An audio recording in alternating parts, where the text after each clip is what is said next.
세상에는 수없이 많은 종교들이 있습니다. 그 종교들이 수없이 많이 있지만 그 수없이 많은 종교들 나름대로 각각의 죄를 해결하는 방식들이 다 다릅니다. 방식은 다르지만 목적은 한 가지예요.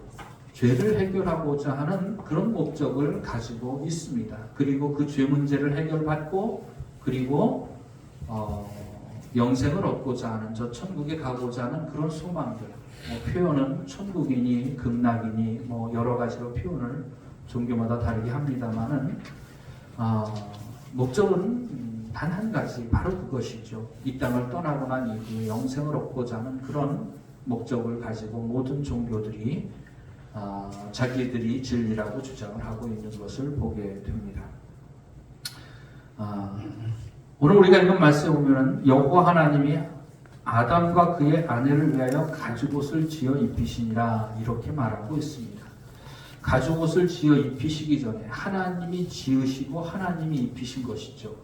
그런데 가죽옷을 하나님이 지어서 입히시기 전에 아담과 하와가 입고 있던 옷이 있었습니다. 그것이 무엇이냐면 무화과 나무 잎으로 치마를 엮어서 자기의 부끄러운 수치를 가렸다고 하는 사실이죠. 그건 사람이 만들어서 사람 스스로가 자기의 부끄러운 수치를 가리는 방법입니다. 바로 무화과나무 잎이죠. 그리고 오늘 우리가 읽은 말씀의 가죽옷은 하나님께서 지으시고 하나님께서 입히신 수치와 부끄러움을 가리는 방식이라고 하는 것입니다.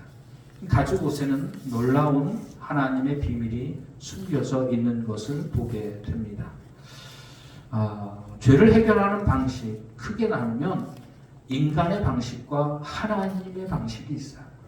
인간이 이렇게 하면 죄를 해결하고 가리우고 수치와 부끄러움에서 벗어날 수 있다고 생각하는 방법이 있고, 하나님께서 이렇게 하면 너희 죄와 수치와 부끄러움이 가리워질 것이다 라고 하나님께서 말씀하신 방법이 있다고 하는 것입니다. 네, 세상에 수없이 많은 종교들은 다 인간의 방법을 선택을 하고 있는 것을 보게 됩니다.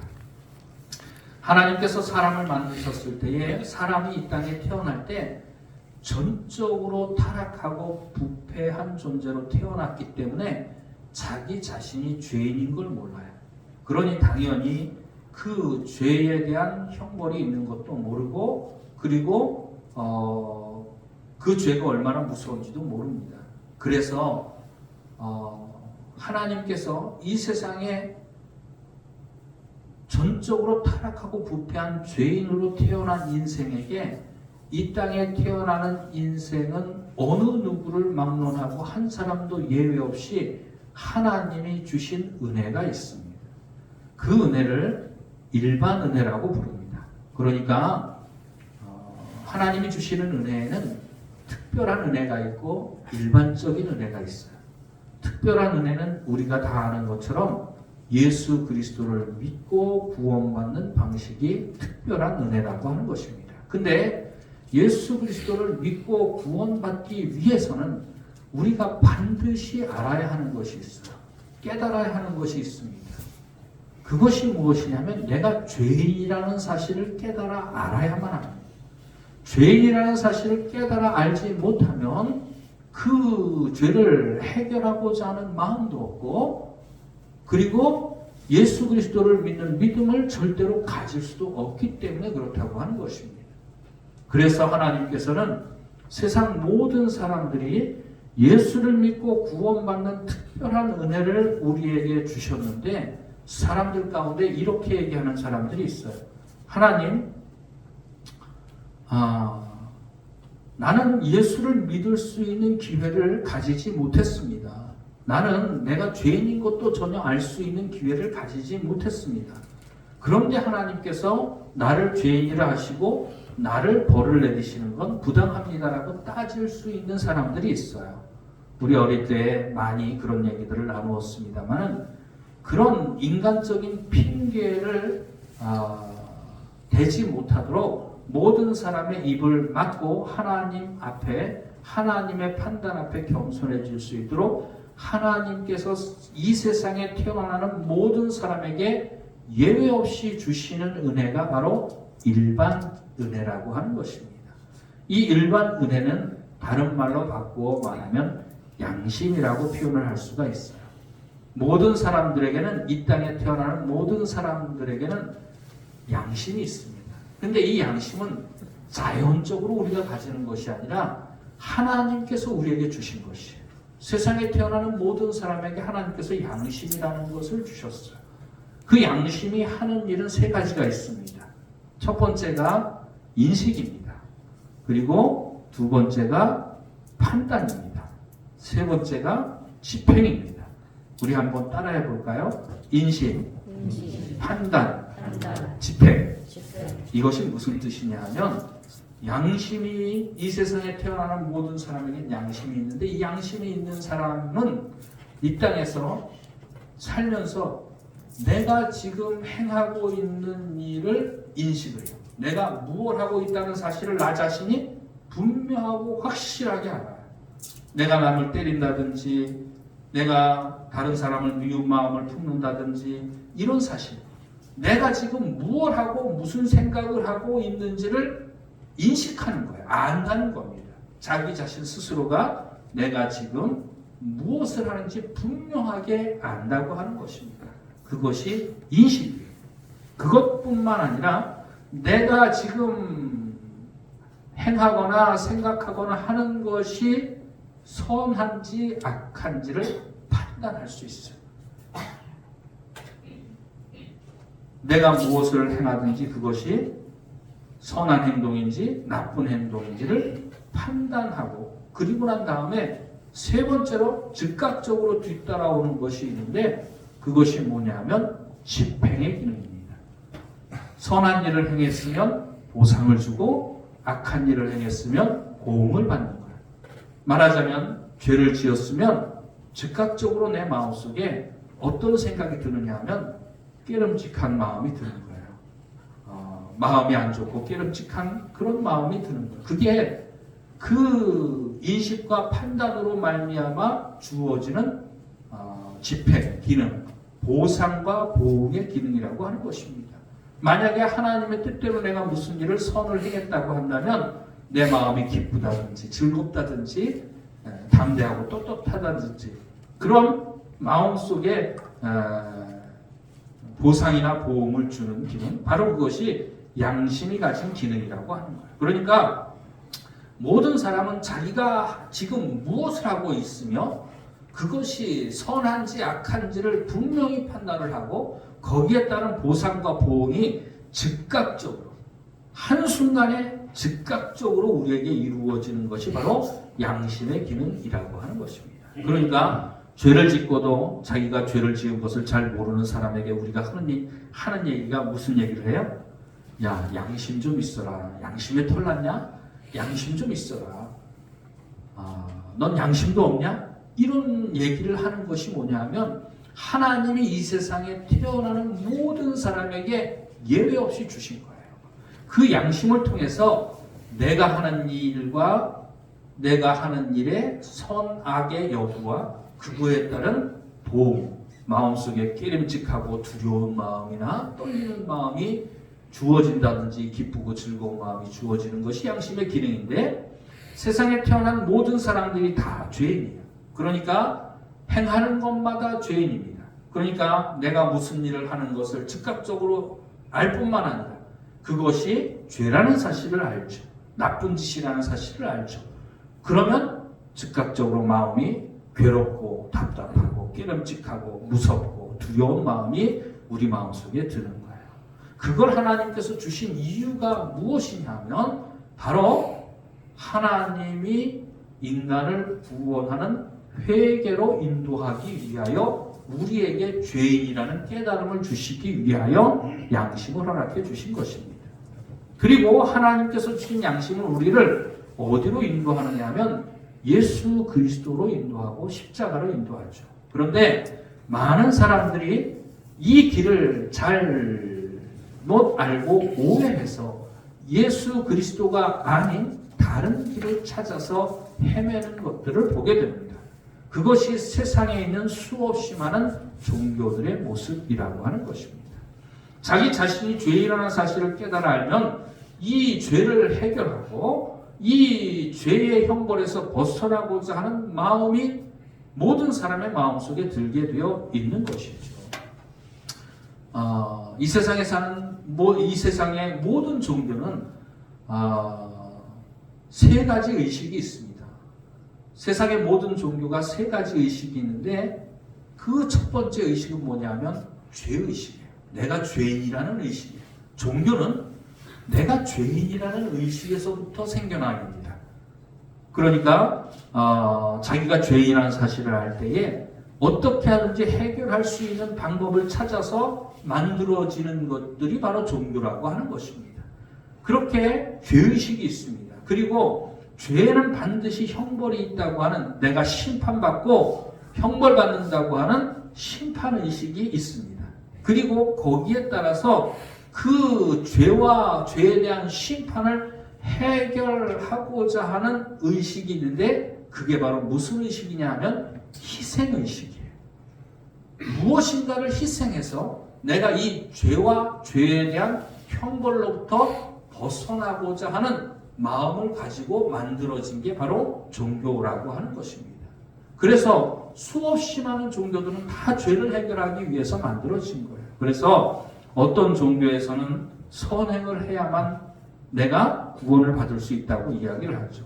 나쁜 짓을 한 것을 착한 일을 함으로 말미암아 서로 상쇄되고 없어지고 내가 죄에서 벗어나고 심판에서 벗어나고 형벌에서 벗어날 수 있다고 생각하고 선행을 적극적으로 장려하고 그것이 구원의 길이라고 주장하는 사람들도 있습니다.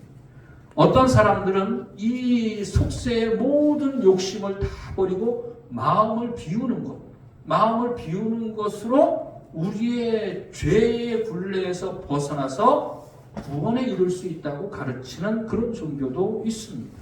어떤 종교는 자기가 지은 죄에 대해서 스스로가 스스로를 벌 주는 거예요. 스스로가 스스로를 고통스럽게 하는 겁니다.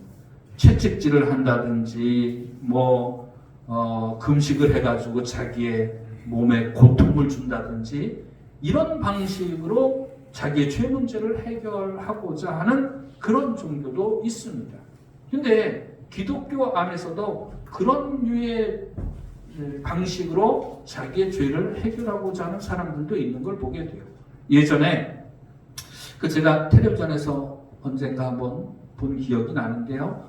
기독교 TV에서 아마 나온 것 같습니다. 사순절 기간 동안에 예수님이 지신 십자가에 내가 같이 동참한다는 의미로서 십자가를 지고 사순절 기간 동안에 순례를 하는 거예요. 서로가 서로 십자가를 교대해가지고 지고 가면서 어느 목표점까지 십자가를 지고 가는 거예요. 그런데 이 나무 십자가를 지고 가는데 십자가가 여간 무겁습니까? 근데 사람을 매달 만한 큰 십자가도 아니었던 것 같아요. 그런데 화면을 이렇게 나오는 거 보니까 그 사순절 기간 동안에 십자가를 지고 예수님의 고난에 동참하고 자기 십자가를 지는 그런 모습 기독교 뉴스에 나오는데 가만히 보니까 그 비춰지는 화면에 십자가를 지고 가는 사람이 있는데 그 십자가가 땅바닥에 질질 끌릴 거 아니에요, 뒷부분이. 근데 그 뒷부분에 바퀴를 달아놨더라고요. 바퀴를 달아가지고 질질 끌리면 마찰이 더 많이 일어나니까 더 힘드니까 쉽게 끌려오라고 그 뒤에다가 밑에다가 바퀴를 달아놓은 걸 제가 그 기독교 뉴스에서 보면서 참 안타까운 마음이 들었어요. 참으로 그런 식으로 해가지고 참 주님의 고난이 마음속에 느껴질까. 그리고 그렇게 고통을 받고 자기가 예수님이 진 십자가를 진다고 해서 그런 방식으로 우리가 어떤 은혜를 받을 수 있을까 좀 회의감이 들더라고요. 어떤 종교는 돈을 통해서 물질을 기부하거나 그런 것들을 통해서 자기의 죄를 해결하는 자기의 물질을 희생해가지고 자기의 죄를 용서받는 그런 구조로 되어 있는 그런 종교들도 있는 것을 보게 됩니다. 근데 이렇게 수없이 많은 종교들은 다 어떤 것이냐 하면 바로 인간이 만들어낸 죄를 용서받는 방법이라고 하는 것입니다. 오늘 우리가 읽은 말씀에 바로 전에 아담과 하와가 가죽 옷을 입기 전에 입고 있었던 옷, 바로 무화과나무 잎으로 만든 옷이에요. 여러분들 이파리를 따가지고 나뭇잎을 따가지고 한나절만 떼약볕에 놓아두어 보십시오. 그러면 바짝 마릅니다. 바짝 말라요. 그래서 말라서 만지면 부서지게 되죠. 그러니 그거 가지고 자기는 죄를 가렸다 생각하는데 그걸로 죄를 가릴 수도 없고 덮을 수도 없고 해결할 수도 없는 거예요. 어떤 분이 그러더라고요. 어떤 목사님이 아담과 하와가 죄를 짓고 난 다음에 하나님의 낯을 두려워하여 나무 사이로 나무 그늘 사이로 피하고 무화과 나뭇잎으로 치마를 엮어가지고 나무 그늘 사이에 숨어서 그 나무 그늘에서 뭐 하고 있었는지 아냐고 교인들한테 질문을 했어요. 뭐 하고 있었을 것 같아요, 여러분들? 아담과 하와가 죄를 짓고 나뭇잎으로 치마를 엮어서 입고 나무 그늘 사이에 숨어서 뭐 하고 있었을까요? 손바닥에 침 발라가지고 이파리에 바르고 있었대요. 왜냐하면 말르지 말라고. 말르면 부서지니까 말르지 말라고. 인간적인 방법으로는 절대로 죄를 가리울 수 없습니다. 덮을 수도 없고 해결할 수도 없다고 하는 거예요. 세상의 모든 종교가 다 인간적인 방법이고 그것은 절대로 죄를 가리울 수도 없고 덮을 수도 없고 해결할 수도 없어요. 어렴풋하게 자기가 죄인인 걸 알고 죄에 대한 심판이 있는 것도 알고 그 죄에 대한 형벌로부터 벗어나고자 하는 마음은 있으나 그 방법을 잘못 찾았다고 하는 것입니다. 잘못 정했다고 하는 것입니다.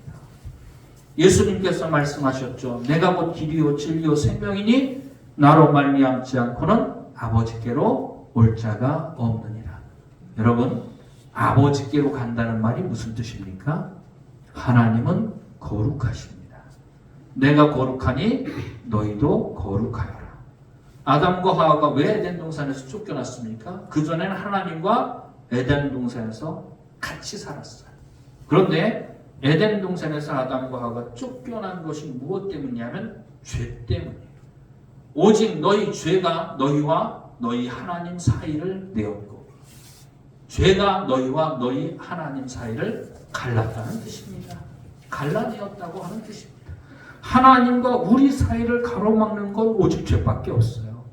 죄가 있는 존재는 절대로 하나님과 함께 할 수 없습니다.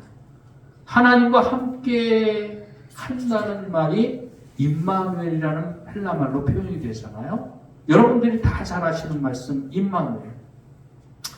아들을 낳으린 이름을 예수라라. 이는 그가 자기 백성을 그들의 죄에서 구원할 자이시니라. 이는 성경에 이미 예언한 말씀대로 임마누엘 하나님이 우리와 함께 하신다라고 하는 것을 이루기 위하여 예수 그리스도를 보내셨고 하나님이 우리와 함께 하기 위해서는 무엇을 해결해 줘야 돼요? 죄 문제를 해결해 주어야만 되는 겁니다. 그게 임마누엘의 축복이에요. 임마누엘의 축복을 누리기 위해서는 반드시 해결받아야 되는 문제가 죄 문제죠. 그런데 그걸 해결할 수 있는 것이 인간적인 방법이 아니라 하나님이 정해주신 방법만으로 그 죄 문제를 해결할 수 있다고 하는 것입니다. 그것이 무엇이냐면 바로 오늘 우리가 읽은 말씀에 나오는 가죽옷이에요. 하나님이 지어서 만들어 입혀주신 하나님의 방법입니다. 죄를 가리우고 해결하는 하나님의 방법이라고 하는 것입니다. 그래서 세상의 모든 종교들이 자기들의 종교를 믿어야 구원을 받는다고 얘기를 하는데 성경은 무엇라고 얘기를 하느냐면 오직 예수 그리스도를 믿어야만 구원을 받는다고 이야기를 하는 거예요. 천하에 구원받을 만한 이름을 우리 주 예수 그리스도 외에 하나님께서는 주신 일이 없는 줄로 믿습니다. 오직 우리 주 예수 그리스도를 통해서만 하나님께로 갈 수 있고 예수 그리스도를 통해서만 죄 문제를 용서받을 수가 있는 거예요. 요즘에는 속죄라는 말을 많이 안 씁니다. 속죄라고 하는 말이 뭐냐 하면 죄를 용서받는다는 뜻이에요. 죄를 속해 준다고 하는 뜻입니다. 우리의 죄가 용서받고 씻김받고 해결받는 것 바로 그 속죄가 예수 그리스도의 십자가의 보혈로서만 우리의 죄를 씻어 깨끗하게 할 수 있는 것이죠.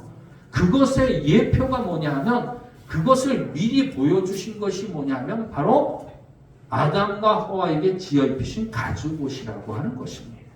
그것이 하나님의 방법일진데 가죽옷을 지어 입혔다고 하는 것은 바로 죄 없는 짐승이 아담과 하와의 수치를 가리우기 위하여 죽임을 당했다고 하는 것을 의미해요.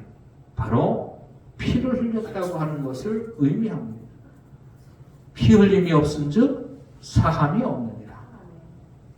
피는 생명입니다. 피에 생명이 있고 피 흘림이 없은즉 사함이 없다는 말은 피를 흘림으로써만 죄가 해결받을 수 있다고 하는 건데 그건 무슨 뜻이냐면 죄는 죽음으로써만 갚을 수 있다고 하는 뜻입니다. 육신의 죽음이 아니라 우리의 영혼의 죽음으로써만 갚을 수 있는 거예요. 우리의 영혼이 영원히 영벌에 처해지는 것, 지옥의 불꽃 구덩이 가운데로 들어가는 것, 그것이 바로 우리의 생명을 죄값으로 우리가 지불할 수밖에 없는 것이죠. 그래서 죄의 삭은 사망입니다. 죄를 지은 사람은 반드시 생명으로서 갚아야 돼요. 피 흘림으로써 갚아야 돼요.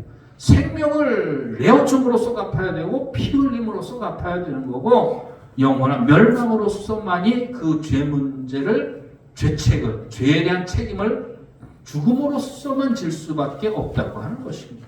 그런데 내가 지은 죄를 대신하여 예수님께서 십자가에서 대신하여 형벌을 받아 주셨다고 하는 것입니다.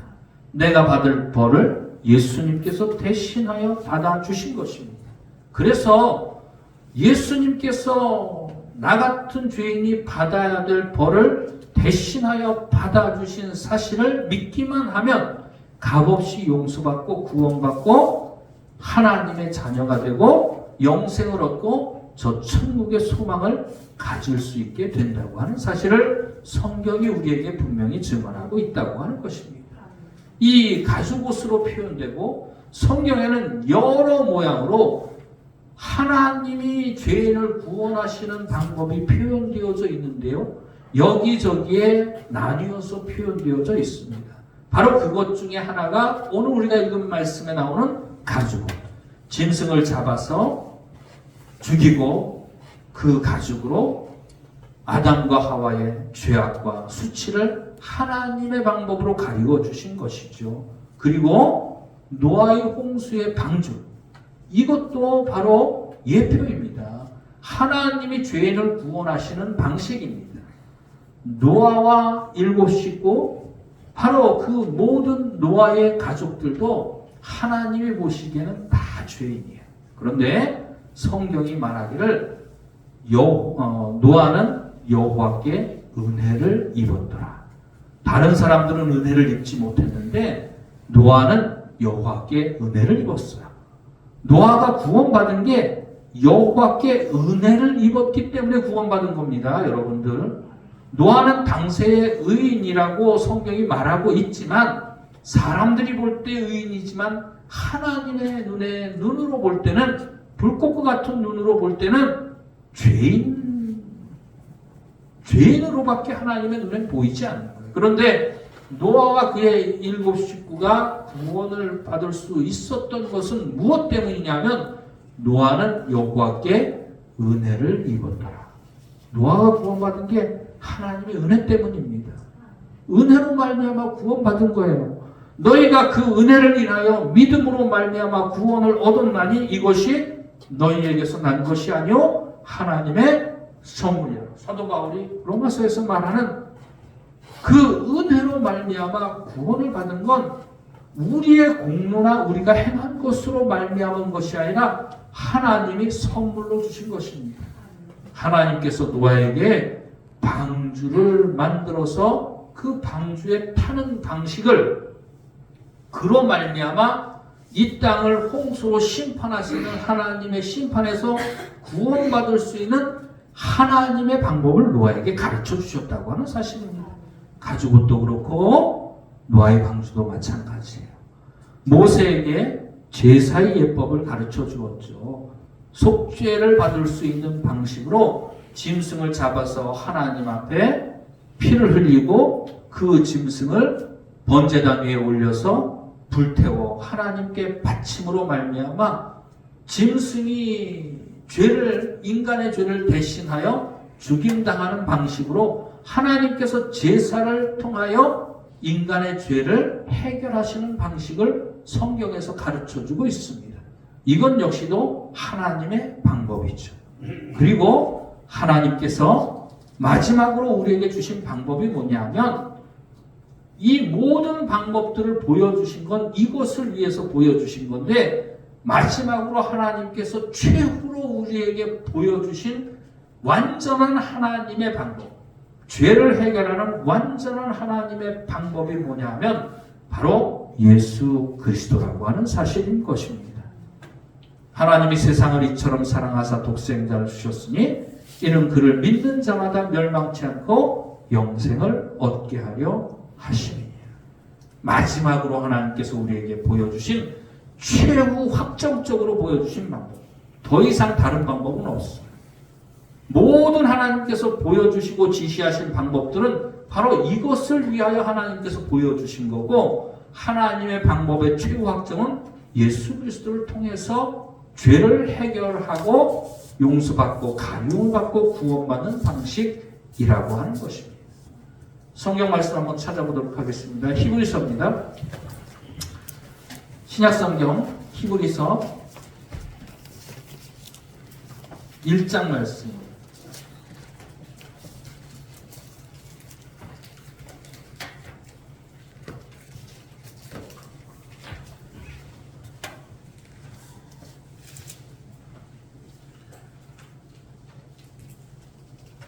히브리서 1장 1절로 2절 말씀 함께 봉독합니다. 시작. 옛적의 선지자들을 통하여 여러 부분과 여러 모양으로 우리 조상들에게 말씀하신 하나님이 이 모든 날 마지막에는 아들을 통하여 우리에게 말씀하셨으니 이 아들을 만유의 상속자로 세우시고 또 그로 말미암아 모든 세계를 지으셨느니라. 아멘.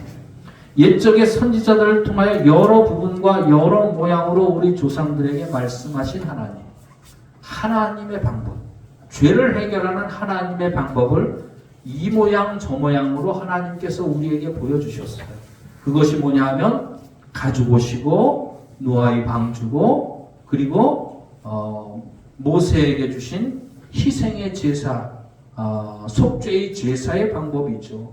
그리고 이스라엘 백성들이 불뱀에 물려가지고 고통스러워하며 죽어갈 때에 모세에게 하나님께서 명하여서 노스로 뱀을 만들어서 장대 끝에 메어달아 높이 들라.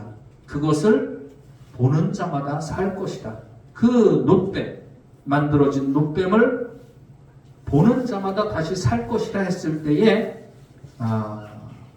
불뱀에 물려서 죽어가던 사람들이 모세가 만들어서 높이 들어 올린 그 놋뱀을 쳐다본 즉 살더라. 성경이 그렇게 기록되어져 있는 것을 보게 됩니다.